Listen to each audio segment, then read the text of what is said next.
perdón.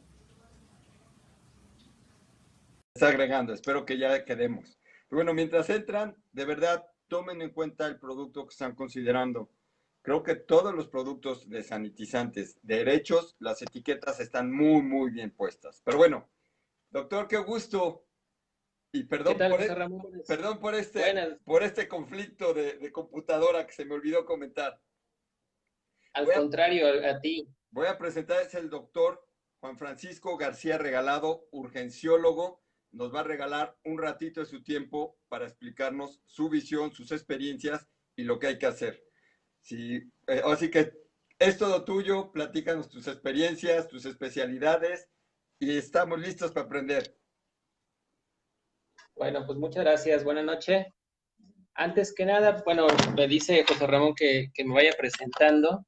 Yo soy médico especialista en urgencias médico-quirúrgicas, que, bueno, a raíz de lo que estamos viviendo en el país, finalmente somos de los que estamos entrando como que más a este problema. Y también soy maestro en investigación clínica, eso es dentro de la parte científica. Soy miembro de la Sociedad Mexicana de Medicina de Emergencias y también de la Asociación Latinoamericana de Emergencias y Desastres. Y bueno, José Ramón me está invitando a que platique un rato con ustedes sobre lo que viene siendo el coronavirus o el COVID. Estaba platicando hace ratito con Conchetina varias cosas importantes. Y creo que esta enfermedad, como alguna vez lo dijimos con los latinoamericanos, tenemos que considerarlo como la enfermedad del amor. Eso desde el punto de vista de la enseñanza que nos trae. Pero en realidad, si nosotros lo tenemos en nuestra línea horizontal de tiempo, el coronavirus viene con una palabra muy importante que se llama miedo. Cuando al inicio de esto, hace unos 2 o 3 meses, empezamos a platicar sobre el coronavirus con los hermanos latinoamericanos, empezamos a decir que de los grandes retos que tiene esto es el miedo y que iba a venir por fases. Esas fases, ¿cuáles eran? Independientemente de la fase 1, 2 y 3, que creo que ya han platicado mucho, lo que venía en mi visión era la primera de las etapas, era estar viendo sobre el proceso de preparación. Era como estar hablando sobre el cuento de Juanito y el lobo, de que ahí viene, ahí viene, ahí viene. Y no sé si se dieron cuenta de muchos de los memes que estuvieron haciendo, por ejemplo, con López-Gatell, que decía, ahora sí la semana que entra es la peor de la epidemia, la semana que entra es la peor de la epidemia, y Y parecía que nunca seguimos. íbamos a llegar, y seguimos. Creo que esa parte era la parte de preparación. Luego, ¿qué es lo que viene? Vamos a empezar a ver nuestros primeros casos. Tenemos que entender que esto no es algo estático, esto es algo que se está moviendo a lo largo de mucho tiempo y que a pesar de que parece que estamos hablando de una enfermedad, la verdad es que no estamos hablando de una sola enfermedad, estamos hablando de un contexto de enfermedades. Tenemos que entender también que lo que vamos a estar viviendo no lo vamos a vivir al unísono. La gente decía, ¿por qué los chinos ya salieron de eso? ¿Por qué los españoles ya salieron de eso? Creo que no hay forma más tonta de estar viendo el problema que estar intentándolo ver como un problema de globalización cuando no es así.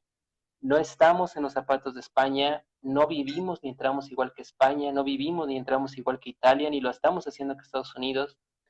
Entonces ya vivimos esa etapa en la que vienen nuestros primeros casos. Viene otra etapa en la que esa etapa es que los casos se nos van a estar disparando. Estábamos platicando, dicen, ¿cuándo vas a creer que el coronavirus es real? Cuando empieces a conocer a alguien que está cerca de ti que tiene coronavirus.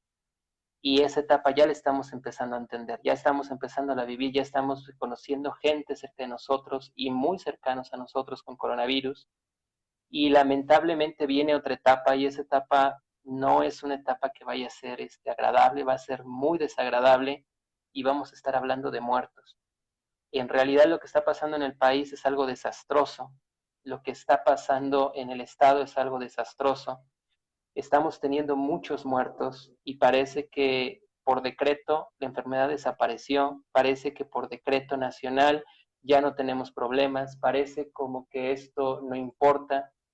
Es verdad que las muertes por coronavirus no se acercan ni siquiera a las muertes de cáncer, es una verdad, no se acercan ni siquiera a las muertes de diabetes, es una verdad, pero creo que no han entendido el problema. El problema, y eso lo estaba viendo hace ratito con una amiga, es que cuando lo acabo de postear hace ratito en el muro, cuando estamos hablando de una enfermedad normal, estamos teniendo situaciones de tratamiento de la enfermedad en forma normal y por lo tanto los sistemas de salud no están sobrepasados. El gran reto que tenemos con el coronavirus en este momento es que los sistemas de salud se van a empezar a sobrepasar y junto con ello lo que va a venir es una deshumanización, si lo quieren ver, del trato humano. Hace ratito mi amiga estaba diciendo desde muy del corazón, y tiene razón, dice, estoy muy enojada, y estoy muy enojada porque parece ser que lo que está ocurriendo es que no estamos frente a un paciente humano. ¿Por qué no lo están haciendo como un paciente humano? Y tiene razón. ¿Qué es lo que viene atrás? Y los especialistas en emergencias y los que estamos dedicados a ese ramo lo sabemos. Lo que viene atrás es que no estamos frente a un problema de enfermedad, estamos frente a un problema que se llama contingencia. Y eso es un término muy elegante que se usa políticamente, pero en realidad cuando estamos hablando del contexto de atención médica estamos hablando frente a un desastre. Un desastre es cuando la cantidad de enfermos nos están superando los recursos y finalmente cuando los recursos se sobrepasan, el sistema colapsa. Y cuando el sistema colapsa, ¿qué es lo que va a pasar? No tenemos para más. ¿Qué es lo que va a pasar? Selección. Y eso efectivamente no es humano. Eso efectivamente va contra la dignidad de muchas cosas. Sé que mucha gente no entiende de lo que estoy hablando. Sé que mucha gente ni siquiera lo va a poder comprender. Estamos viendo en esta etapa algo difícil que se llama negación.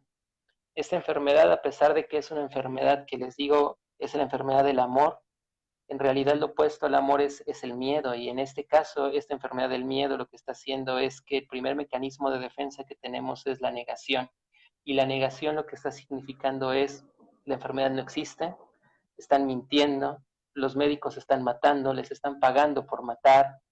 Eso nos queda muy claro qué fue lo que pasó en el sur. En el sur, ¿qué pasó? Queman hospitales porque la gente cree que quemando el hospital la enfermedad desaparece. Y la enfermedad no desaparece solamente quitando el hospital. En realidad lo que va a pasar es que estamos negando el problema que estamos teniendo. Ese es en macro. Cuando lo tienes en micro, ¿qué es lo que estás teniendo? Estás teniendo, no tengo la enfermedad, yo puedo curar la enfermedad. Mi parte, tengo una gran parte científica, tengo una gran parte holística. Muchos de mis amigos holísticos también dicen, podemos quitar la enfermedad. La realidad es que esto nos está probando en muchos aspectos. Estaban diciendo muy al inicio, una persona conocida, tanto por Conchita y conmigo, es que los médicos no hacen lo que deberían de hacer, es que los médicos están haciendo algo diferente, porque no se daban cuenta por esto, no sé qué. Creo que la enfermedad nos está enseñando algo, y la enfermedad lo que nos está enseñando es, está fácil hablar cuando en realidad las cosas no las conocemos. Eh, Eso lo veía muy al principio, decían, con este té y con este té se quita la enfermedad. Sé en mi experiencia que hay muchas cosas que van más allá de lo que nosotros podemos comprender y que la capacidad humana tiene, entonces no lo dudo. Pero también la otra cosa que sé es que aún en mi camino, que he podido ver realidades, tanto la realidad humana como realidades no queda como enseñanza es que la vida que tenemos en este momento es la que tenemos para aprender, y que en esta vida que tenemos que aprender tenemos que adaptar todo al sistema humano, y el sistema humano es importante. Y eso fue en las primeras etapas. Ahora está quedando muy claro la otra, que es la negación. Y la negación está dando casos terribles en estas 2 semanas, la semana pasada y esta. Hemos tenido pacientes que se van de alta voluntaria, significa llegan al hospital, los estás ingresando y finalmente deciden no quedarse. Y es una decisión muy propia, es una decisión muy válida, porque es parte de lo que nosotros queremos y de lo que nosotros decidimos sobre nuestra vida. Creo que el problema no está en si me voy o no me voy, el problema está en la razón por la que me voy. Y a veces la razón por la que me voy es porque finalmente no creo en la enfermedad, porque lo que ustedes están diciendo no es cierto, porque lo que ustedes están diciendo no existe. Lo que sí les sé decir es que, por lo menos a mí y a mi personal, no nos están pagando por matar gente, no nos están pagando por decir el diagnóstico. Jamás nos ha llegado una indicación de que matemos pacientes con ese diagnóstico, que ingresemos pacientes con ese diagnóstico. Les sé decir también que en lo personal, lo último que quisiéramos es estar viendo gente con ese diagnóstico. Y la verdad es que están llegando, van a llegar más, y la otra realidad que estamos teniendo es cuando vemos a nivel hospitalario y estás empezando a escuchar que las unidades de apoyo, significa las unidades que van a recibir pacientes, cada vez están teniendo más casos, más casos, más casos, más casos, y que abres ahora otro hospital, abres otro hospital, abres otro hospital. Déjenme decirle que eso no es agradable. Eso realmente lo que nos está significando y nos está diciendo son graves problemas. Cuando tienes un hospital instalado para atender pacientes con COVID y se llena el hospital con pacientes con COVID y ahora tienes que tener otro, y luego tienes que tener otro, y luego tienes que tener otro, lo que está significando es el sistema de salud está con problemas. Decía mi amiga hace rato, decía, literalmente tienes que esperar que un paciente se muera para que otro entre, ¿verdad? O, Decía una bueno, amiga en Chihuahua. Sí, dime. adelante. No, lo que te iba a Decía una contar, amiga en llevo Chihuahua. bastante tiempo, desde que esto empezó, diciendo a la gente que iba a haber un problema de ética, porque iba a llegar un momento en que no había camas y iban a tener que empezar a decidir si eres hombre, mujer, si eres viejo, si no eres viejo, y literalmente era un volado, el que van a tener que decidir para ver quién sigue con el equipo y quién ¿Te no. quieres llevar el celular? No es un problema de ética, mira. Vuelvo a insistir. Vuelvo a insistir. Esto no es un problema de ética. Porque en realidad algo está feo es que esto que estamos teniendo en este momento es algo que ya habíamos planificado. Al inicio, pues empezamos a tener nosotros las pláticas con los latinoamericanos. Las primeras pláticas eran diagnóstico, preparación hospitalaria, equipo de protección personal, hasta que necesariamente llegamos a dos temas importantes que creo que les compartí a ti y a Fabi. El primero es decisiones éticas y el segundo es tanatología, punto. Decisiones éticas, en realidad, vuelvo a insistir, nadie habla en esos términos porque no conviene hablar sobre esos términos. Estamos hablando sobre algo que se llama pandemia. Pandemia significa una enfermedad mundial que está ocasionándose el mismo problema. Pero a nivel del sector salud, en la atención del sector salud, eso significa algo que no hablamos, pero es la realidad y se llama desastre. Desastre significa muchos pacientes, poca capacidad de respuesta. Por lo tanto, lo que tenemos que hacer es, finalmente, como bien dices, hay que seleccionar, pero seleccionar no significa un problema de ética. Lo que le estaba diciendo, me escribe una amiga que estaba en Chihuahua la semana pasada y me dice, se estaban muriendo por día 34 pacientes. 34 pacientes en un hospital es algo desastroso. Mi experiencia me da tan solo, creo que la peor guardia que yo tuve 9 de 24 horas. Y no sabes moralmente qué desastroso es que se mueran 9 pacientes en 24 horas. 34 pacientes en un turno, tu moral va por los suelos. La moral va por los suelos porque ya estás frente a algo que es inevitable. 34 pacientes significa que cerca de cada hora se te estaba muriendo un paciente y medio por turno. Esa es la realidad que muchos de los hospitales están empezando a tener y que lamentablemente van a seguir teniendo. Pues no sé qué compartirte, José Ramón, qué puedo platicar. Con eso nos dijiste mucho, y no era un problema de ética, pero sí a lo que iba es que los doctores iban a tener que estar decidiendo a quién le dan ¿No quieres el teléfono, chaparra? O quién no. Entonces, uno el es mío. eso. La otra parte es, dentro de lo que tú ves, esa parte del miedo, de la negación, ¿cómo crees que podemos compartir o mostrarle a la gente que sí es una realidad. Hay gente que cree que esto es un cuento del gobierno, que es la antena 5G, lo que quieran inventarse, y no están tomando las precauciones.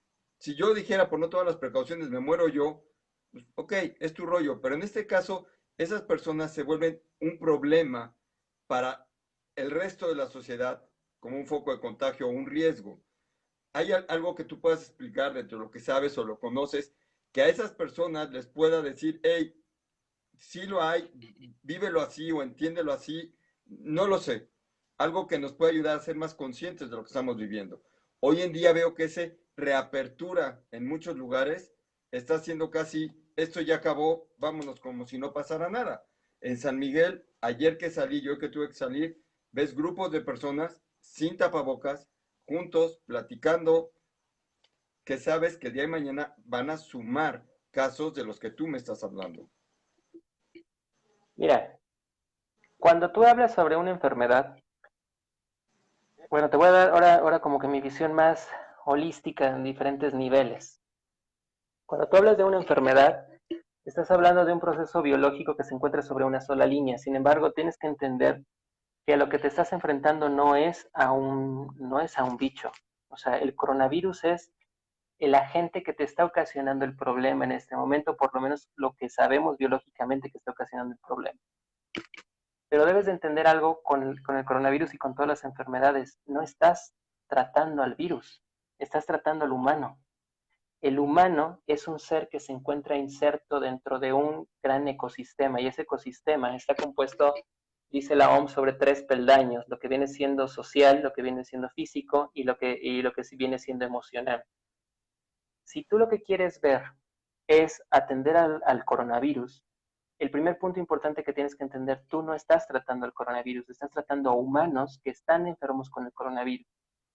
Ese enfermo, esa persona, está inserta dentro de un medio ambiente importante. Ese medio ambiente importante, ¿qué está pasando? Tiene costumbres, tiene tradiciones, tiene creencias y tiene muchos miedos.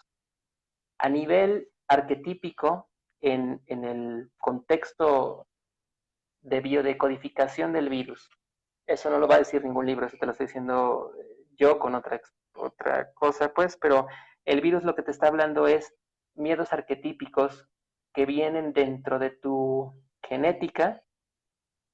Si no es dentro de tu genética, vienen dentro de tus registros, los que quedan en registros, que te están hablando sobre los ecos que esto te está ocasionando desde hace mucho tiempo en generaciones pasadas. Esos ecos de generaciones pasadas que finalmente estuvieron ahí, y hablemos de las grandes epidemias que hemos tenido, finalmente en este momento están resonando a nivel cultural, a nivel sociocolectivo. Lo que te está tramitando esto es otra vez epidemias, y entonces vete entonces a la más reciente, 1917, que fue la última pandemia, vete a Edad Media, donde estás hablando de influenza, vete a peste negra, vete a lepra, vete a todos, y todas esas pandemias lo que te están diciendo es dos problemas: hambre y muerte. Cuando tienes hambre y muerte, el gran inconsciente colectivo lo que te está teniendo es, otra vez viene la pandemia, tus células resuenan con eso, y lo que la colectividad como planeta Tierra tiene es otra vez empieza a resonar con esas dos circunstancias: miedo, hambre y muerte. Cuando tienes eso, entonces se permea eso al humano, y el humano lo que va a estar manifestando es otra vez esos sentimientos: el sentimiento de miedo al morir, el sentimiento del miedo a la escasez y el sentimiento finalmente a que esto vaya a terminar en desenlace. La respuesta humana normal es: no lo quiero ver. Ahora viene el proceso de duelo. ¿Cuál es mi primer proceso? Negación. Niego la enfermedad porque de esa forma la enfermedad no me pega, de esa enfermedad no me angustio hacia eso. Ve dos etapas. La primera de las etapas fue cuando venía el coronavirus y empezamos a tener la cuarentena, muchos se metieron a la cuarentena. ¿Por qué se metieron a la cuarentena? Porque el miedo los impulsó a la cuarentena. Okay. Como no estaba el problema y venía Juanito y el Lobo, entonces la siguiente mecanismo de defensa es: no existe. Y ahorita lo que estás viendo a nivel colectivo es: ya me dieron una esperanza. ¿Cuál es la esperanza?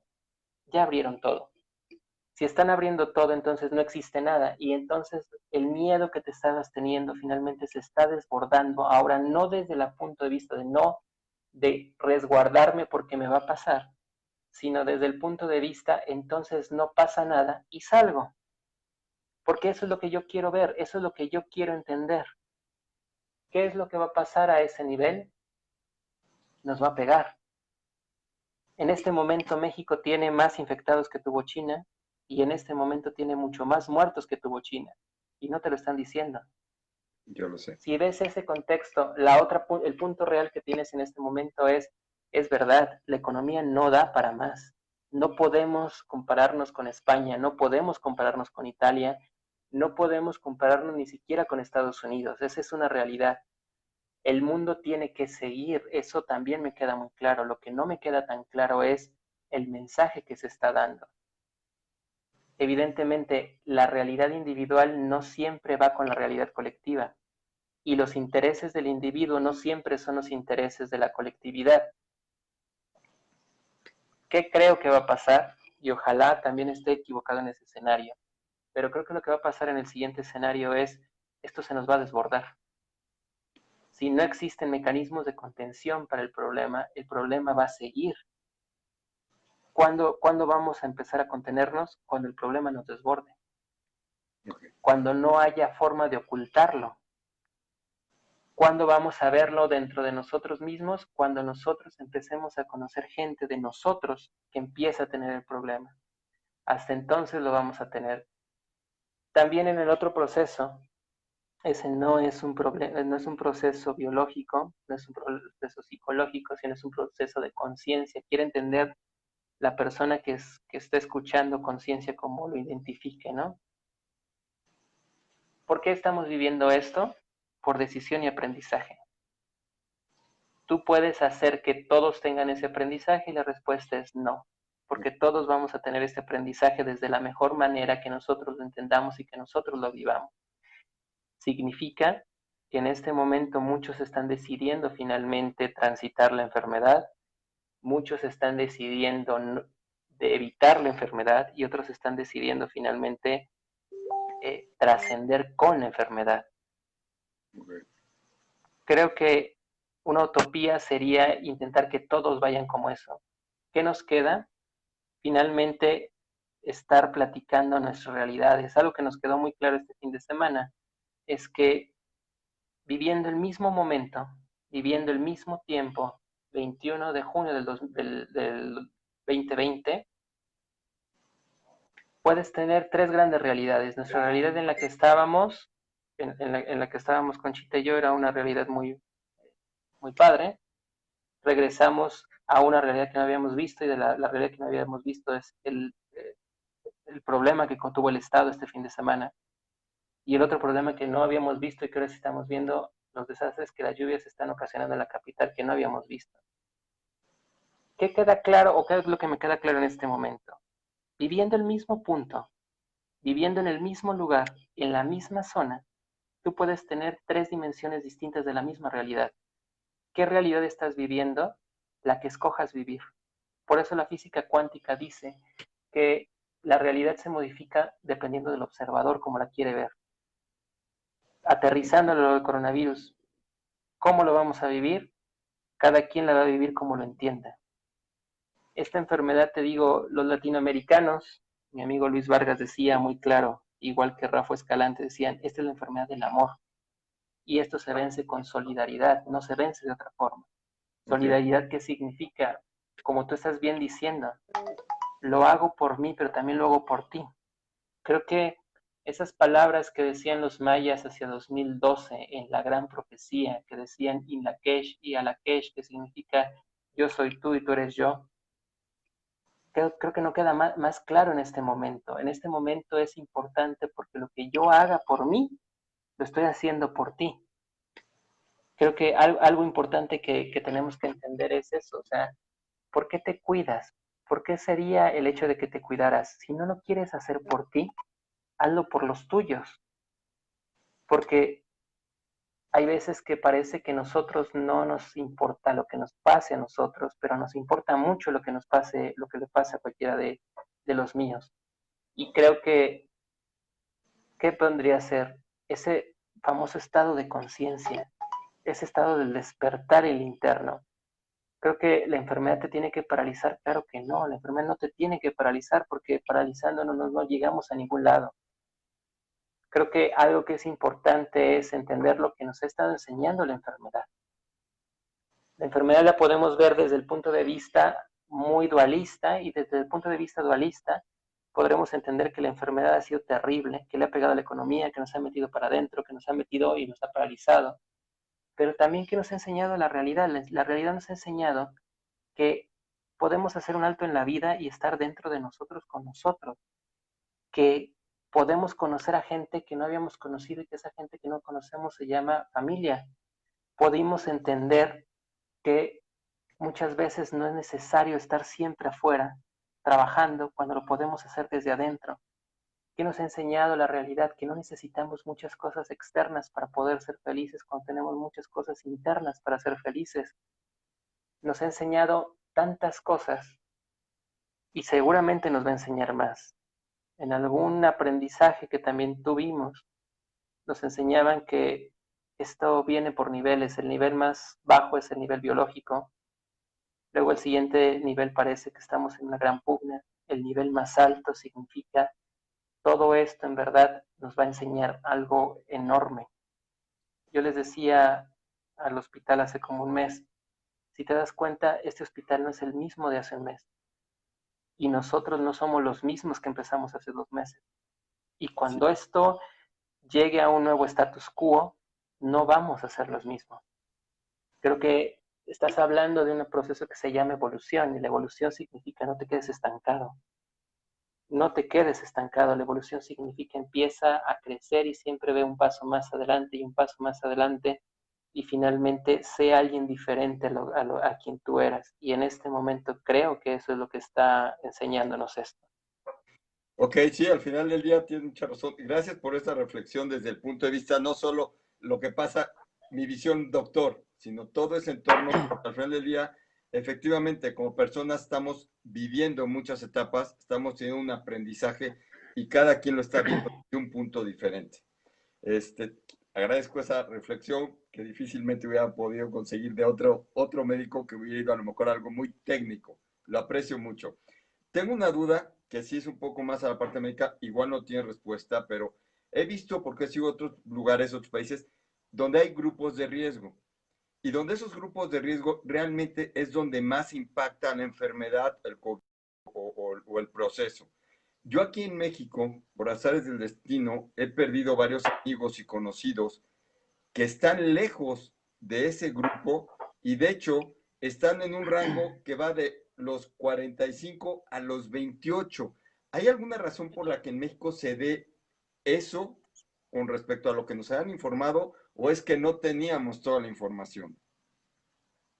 Mira, yo creo que a nivel biológico, algo que nos ha quedado muy claro, por lo menos que a mí me ha quedado muy claro y que yo discutía en el foro latinoamericano es, los chinos nos dijeron una verdad que los italianos no nos dijeron. Y los italianos de repente empezaron a ver cosas que los chinos no habían dicho. Y nosotros, los latinos, estamos empezando a ver situaciones muy diferentes a los que estaban viendo los italianos y muy distintos a los de los chinos. Yo alguna vez les decía en un foro, casi en forma simultánea, que los italianos, en especial el doctor Gattignoni, que el doctor Gattignoni es un médico italiano, un intensivista, que es experto en ventilación mecánica. Lo que nosotros decíamos, y ahora voy a ser un poquito más técnico, es que los chinos nos estaban diciendo que los pacientes con coronavirus que se estaban presentando iban a presentar un cuadro de dificultad respiratoria que se llama síndrome de dificultad respiratoria del adulto y que íbamos a necesitar ventilaciones mecánicas y que las ventilaciones mecánicas iban a parecerse mucho al paciente con influenza. Eso a pesar de que sea muy técnico, lo que estaba significando es que nosotros estábamos esperando ver una secuencia lineal y la secuencia lineal era paciente que se enferma con coronavirus, pasa el tiempo, se evoluciona, dificultad respiratoria severa, mucho uso de músculos accesorios, cuadros muy evidentes de dificultad respiratoria, ventilarlos con una ventilación muy difícil porque iba a necesitar parámetros muy altos y finalmente te lleva a muerte. Eso es lo que entiendo que nosotros entendíamos, o por lo menos yo lo entendía así. Y de repente, en los primeros casos que de repente se empezaron a presentar, llegaron pacientes con un comportamiento muy extraño, y era un comportamiento muy extraño porque eran gentes que estaban como tú y como yo, que llegaban al hospital, le ponían la saturación, que era para medir qué tanto funciona el pulmón, y de repente estábamos viendo que una persona normal tiene que estar trabajando más o menos como entre el 92 y 94% para arriba de la función pulmonar, y de repente llegaban gentes hablando con una función pulmonar trabajando al 70-80%. Okay. En mi historia, no tengo muchísimos años para ser clínico, pero sí te sé decir que tengo lo suficientes y que no tengo poquita experiencia clínica, tengo bastante experiencia clínica. Jamás había visto yo pacientes que llegaran con saturación del 70% sin síntomas. Y de repente empecé a ver pacientes que llegaban con saturación del 70%, 80%, netamente asintomáticos, y yo nunca lo había visto. Yo no había ninguna patología de las que conozco. He visto pacientes con saturación del 70% platicando y sin problemas y sin datos francos de dificultad respiratoria. Cuando pasa eso, lo primero se lo platiqué a Conchita, le dije, no entiendo esto, nunca lo he visto, no lo entiendo, no es posible. Y luego lo subí al chat latinoamericano y les dije, ¿qué está pasando? ¿Por qué está pasando esto? Se lo comenté a una amiga infectóloga, y a los 2 días aparece un término que acuñan los italianos que se llama hipoxemia sintomática. Hipoxemia sintomática significa la función pulmonar no te da tanto deterioro como para tener dificultad respiratoria evidente, pero evidentemente el problema es que la capacidad que tienes para sostener el oxígeno está bajando y bajando y bajando y bajando. Okay. Luego, el doctor Gattiglione en Italia dice hipoxemia sintomática porque los pacientes con coronavirus se presentan en dos tipo H. El primer patrón es el tipo L, van a tener esas características, y esos son pacientes de riesgo. Cuando estaba hablando con Noé, resulta que en Tijuana te estaban llegando gentes a pedirte consulta con saturaciones del 40%, sin síntomas de dificultad respiratoria. Realidad, se mueren en la sala. Nosotros, la semana pasada, uno de mis compañeros en la noche está llegando con saturaciones del 50%, y el síntoma que te llega a pedirte consulta se llama hipo, donde te dice que el coronavirus te va a llegar con hipo. Necesitas mucha expertise clínica para empezarlo a trabajar. De acuerdo. A lo que te quiero decir, los chinos no nos dijeron eso, los chinos jamás nos dijeron el término hipoxemia sintomática. ¿Lo vieron o no lo vieron? No lo sé. No te puedo decir si lo vieron o no. Lo que sí te puedo decir es que el coronavirus tiene patrones cada vez diferentes. ¿Qué es lo que sí sabemos? América Latina, tenemos que estar entendiendo que tenemos condiciones muy diferentes. ¿Qué condiciones son diferentes? Las condiciones diferentes son, en primer lugar, desde el punto sociocultural. Somos distintos a los chinos, somos distintos a los europeos y somos muy distintos a los americanos. Los chinos dijeron confinamiento y se hizo confinamiento porque el Estado lo ordenó. Punto. Los europeos dijeron confinamiento porque su capacidad idiosincrática les permitió. A los latinos nos dijeron confinamiento, ¿y qué hicimos? No existe. Si no existe, entonces, ¿cuáles son los grupos que más se mueven? Los jóvenes y no los viejos. O sea, los mayores de 60 años que nos dijeron son factores de riesgo, tuvieron que estar en reposo o en reposo, porque aparte se estigmatizó. Si ves lo que está pasando en las grandes cadenas comerciales, no permiten entrar a adultos mayores. ¿Por qué chingados no lo permiten? Perdón, ¿por qué no lo permiten? Porque finalmente así dice el decreto. ¿A quién sí permites? A los jóvenes. Y entonces, ¿quién se empieza a mover? Los jóvenes. Ten en consideración que aparte no somos una población como los chinos. Genéticamente nosotros tenemos mayor predisposición a enfermedades de tipo diabetes y de tipo obesidad. Algo de lo que dice el paradigma, estamos tan lejos de Dios y tan cerca de Estados Unidos. El metabolismo de los humanos, de los mexicanos, no está adaptado para la alimentación americana.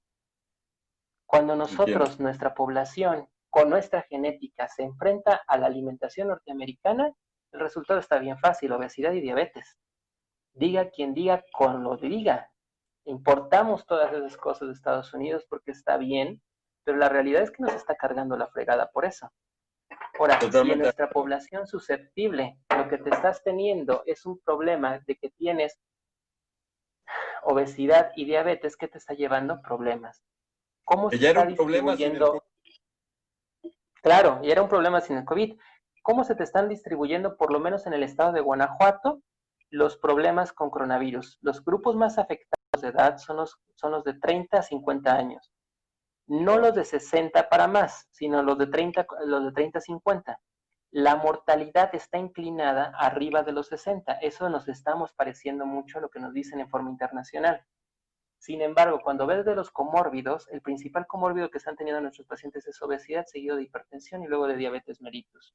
Okay. ¿Es un problema genético? No lo sabemos. Eso lo vamos a saber con el tiempo cuando nosotros hagamos los estudios finalmente de genética, si nuestra genética nos está predisponiendo a.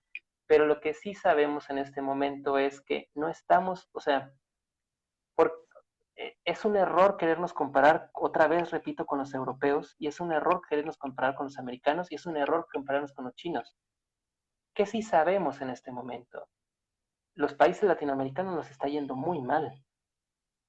A los hermanos peruanos les está yendo de la fregada. A los hermanos ecuatorianos les está yendo de la fregada. A los hermanos colombianos, los colombianos creyeron que habían contenido el problema, abrieron otra vez, salgan, sí. Desastre, y los volvieron a encerrar. Y entonces, creo que vamos para allá. Probablemente sí. Ok. No sé, no tengo la respuesta específica, pero lo que sí te sé decir, sociodemográficamente, socioculturalmente somos diferentes y nuestro patrón de comportamiento es distinto. Los europeos no salieron, José Ramón, les dijeron no salgan. Los latinos sí salimos. Sí, hasta hacían fiesta. Claro.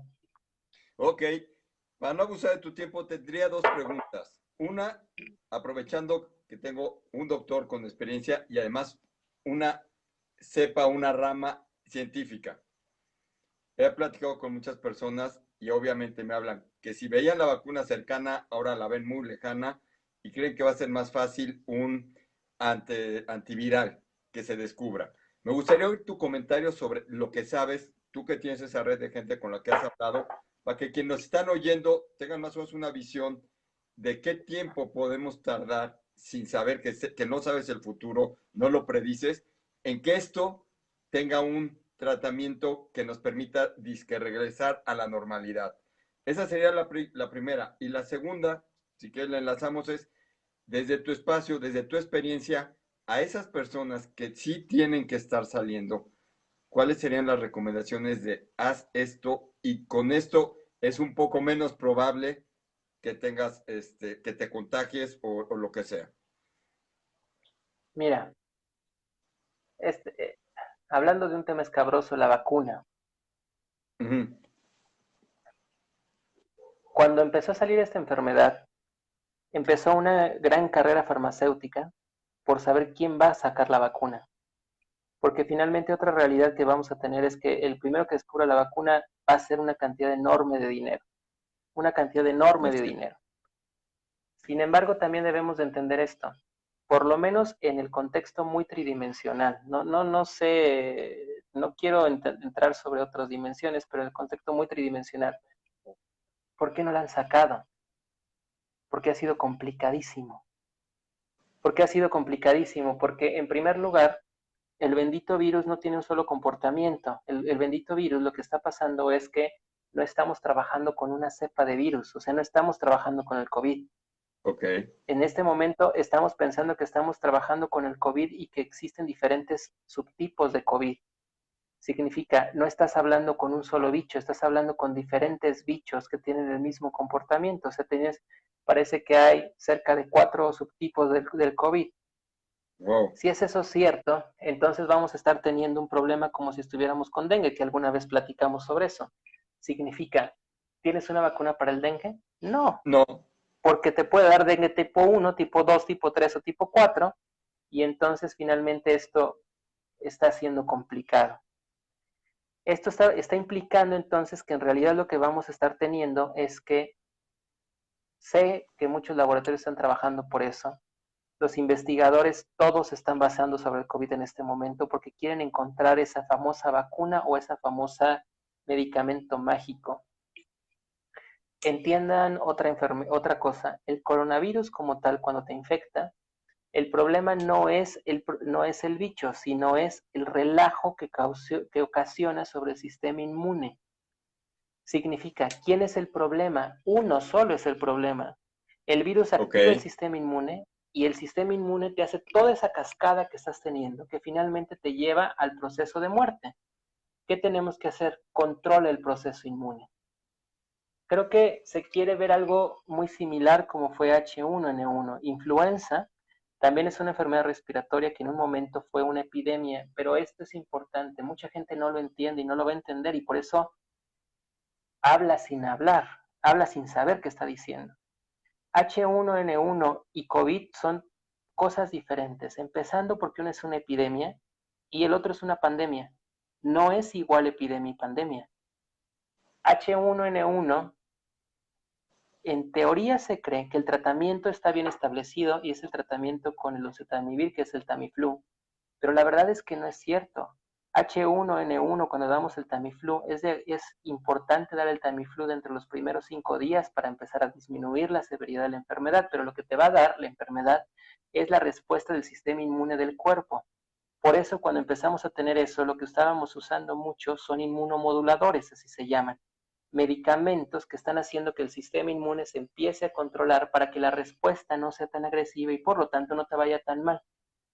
Coronavirus estamos exactamente en lo mismo. Coronavirus nos está actuando sobre el sistema inmune, entonces, ¿qué queremos hacer?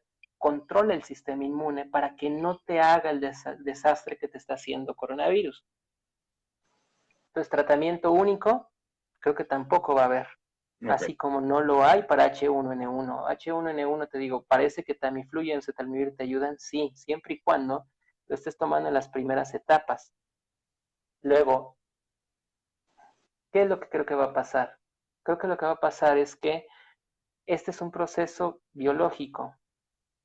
Ahora vamos a hablar de ciclos. Toda la vida que nosotros estamos teniendo, tanto la vida micro como la vida macro, se va a desarrollar siempre a lo largo de diferentes ciclos. Ciclos cortos, ciclos largos, así como lo vemos en la vida que existe día y noche, que tenemos primavera, verano, otoño e invierno.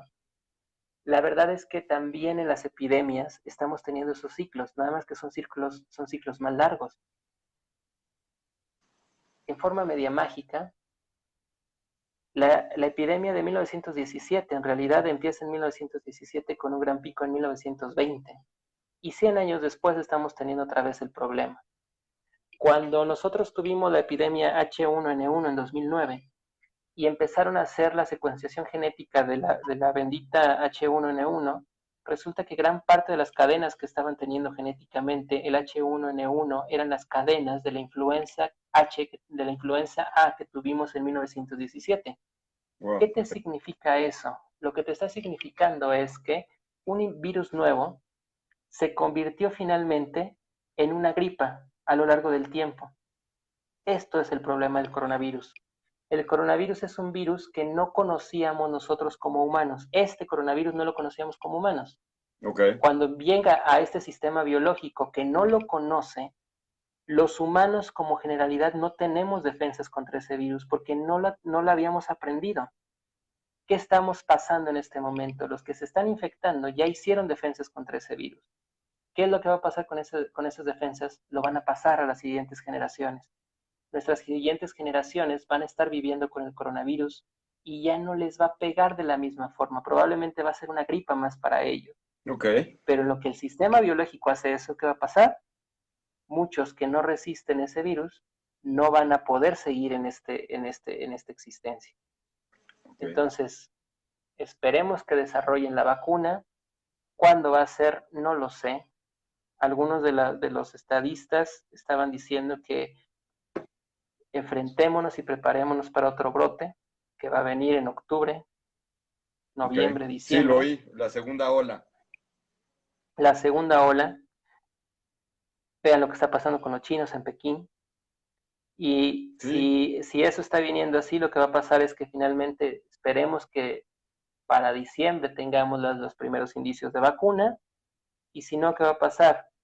Lo que nos pasó en 1917, José Ramón.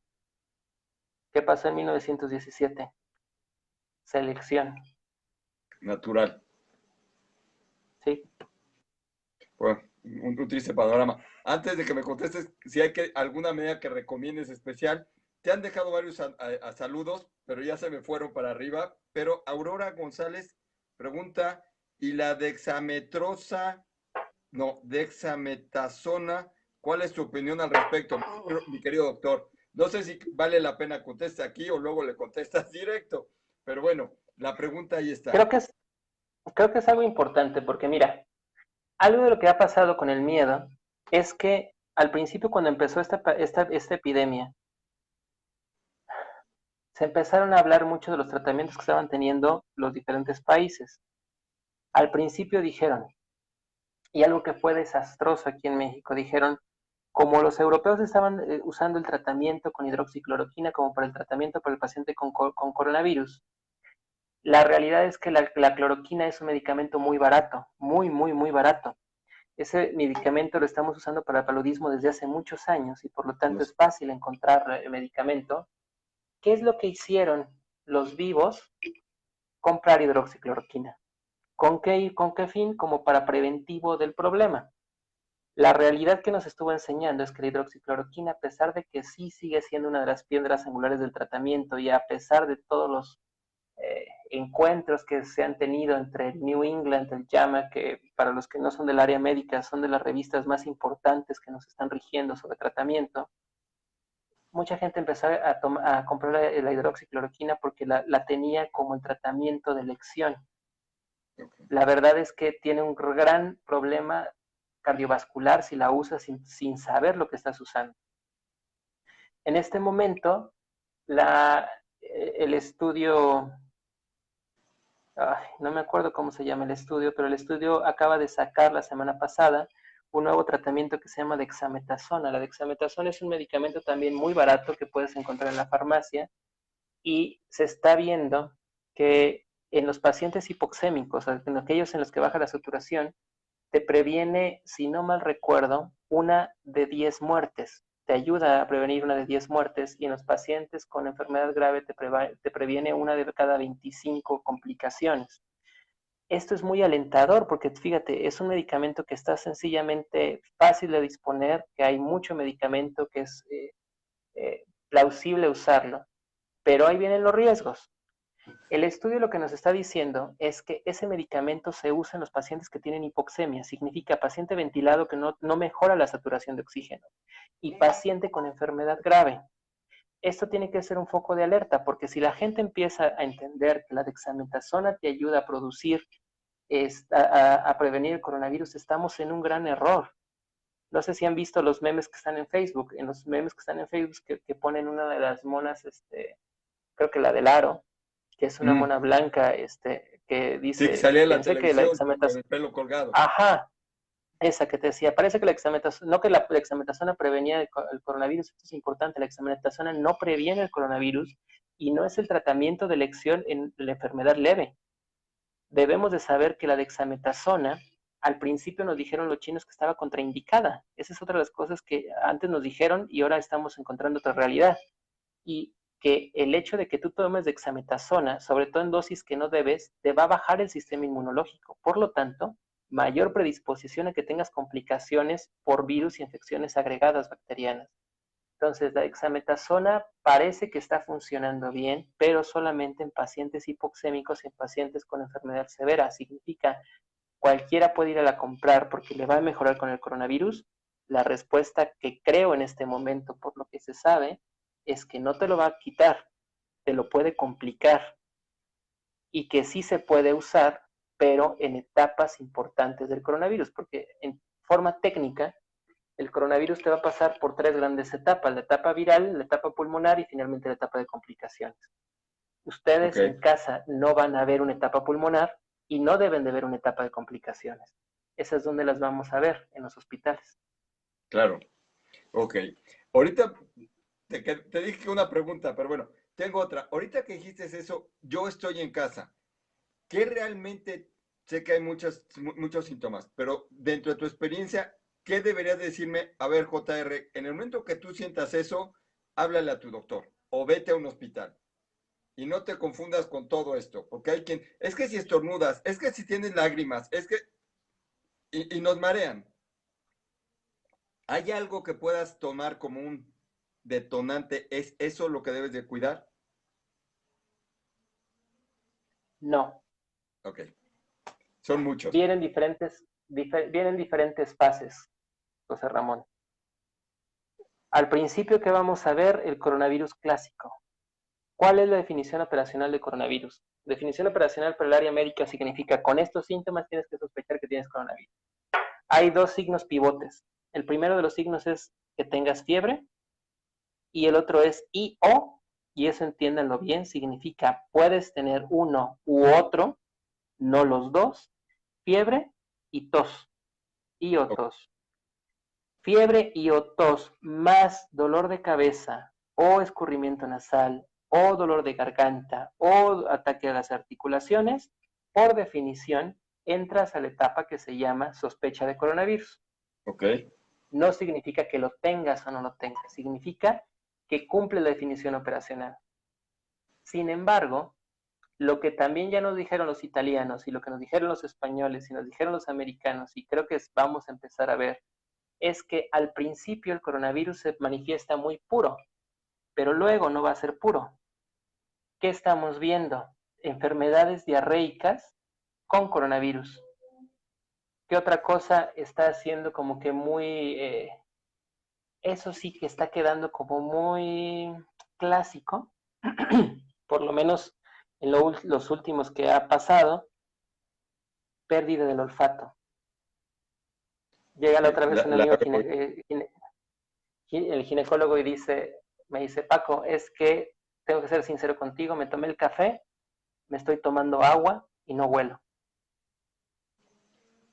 La anosmia, que así se llama, es una manifestación que muy pocas enfermedades te da y que a veces esas enfermedades que te da casi siempre son enfermedades neurológicas, pero en este contexto, sin síntomas neurológicos, anosmia también es otro de los criterios que te está diciendo que seguramente lo que traes es coronavirus. ¿Pero tienes un solo punto para hacerlo? No, José Ramón. Okay. Este fin de semana estaban subiendo el caso de dos gentes que llegaron, uno por dolor de garganta, solamente dolor de garganta, y el otro por tos. Cada hospital tendrá su protocolo, pero nosotros ya implementamos uno y casi a todos los pacientes estamos tomando radiografía. Ese es nuestro protocolo, que no significa que así tenga que ser, eso que quede muy claro. Y ese que llegó con dolor de garganta le tomamos radiografía, neumonía. Okay. Alguna vez dijo bueno, va a decir mi mujer que no lo suelto, pero no puedo entender que decían, es que no lo hacían y ahora lo hacen y por eso se están dando cuenta. Pues si no somos pendejos, no somos pendejos, a pesar de que mucha gente diga que sabe mucho, no lo hacíamos porque no teníamos que hacerlo.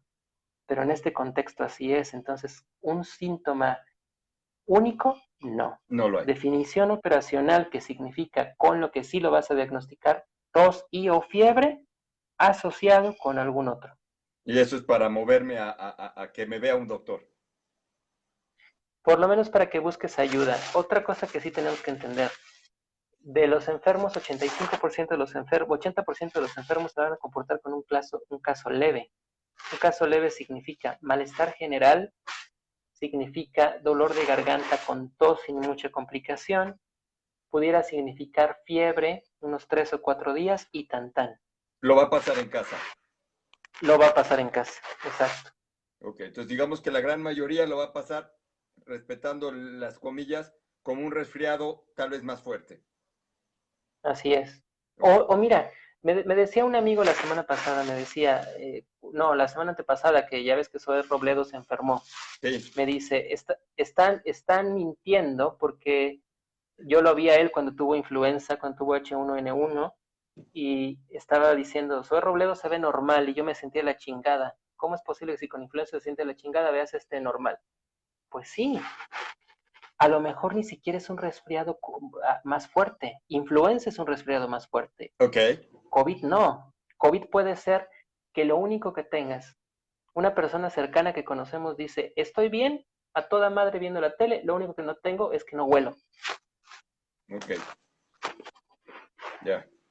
Perfecto. Entendemos. Pues, yo agradezco tu tiempo. Nada más, y para cerrar, ¿tú quieres hacer un comentario de algo que yo no pregunté porque no domino el tema? Es tu espacio, adelante. Yo de entrada te agradezco de verdad este tiempo, estas explicaciones y toda esta visión fuera de necesariamente lo técnico, lo médico, que si la medicina, que si el respirador. Eso creo que enriqueció mucho este espacio y de verdad yo lo aprecio muchísimo. Pues nada, José Ramón, gracias por invitarme a participar. Gracias por permitirme darles mi visión sobre las cosas como están. Y pues nada, un abrazo y pues ojalá que podamos pasar esto de la mejor manera posible. Me sumo a tus deseos, hago votos por eso y no es un gran canal, pero el día que creas que hay algo que puede ser, normalmente de 8 a 9, aquí estamos compartiendo lo que yo le llamo un ratito de café. Aceptaré cualquier sugerencia o cualquier comentario que creas que la gente debe de saber. No, pues cuando gustes, con todo gusto, será un placer estar ahí nuevamente. Perfecto. Mil gracias, saludos a Cuchetine, que estén muy bien. Yo te la saludo, saludos a Fabi, hasta De mi luego, parte, hasta luego. bye. Bye. Bueno, pues creo que podría decir que puedo decir más cosas el día de hoy. Habría otros temas.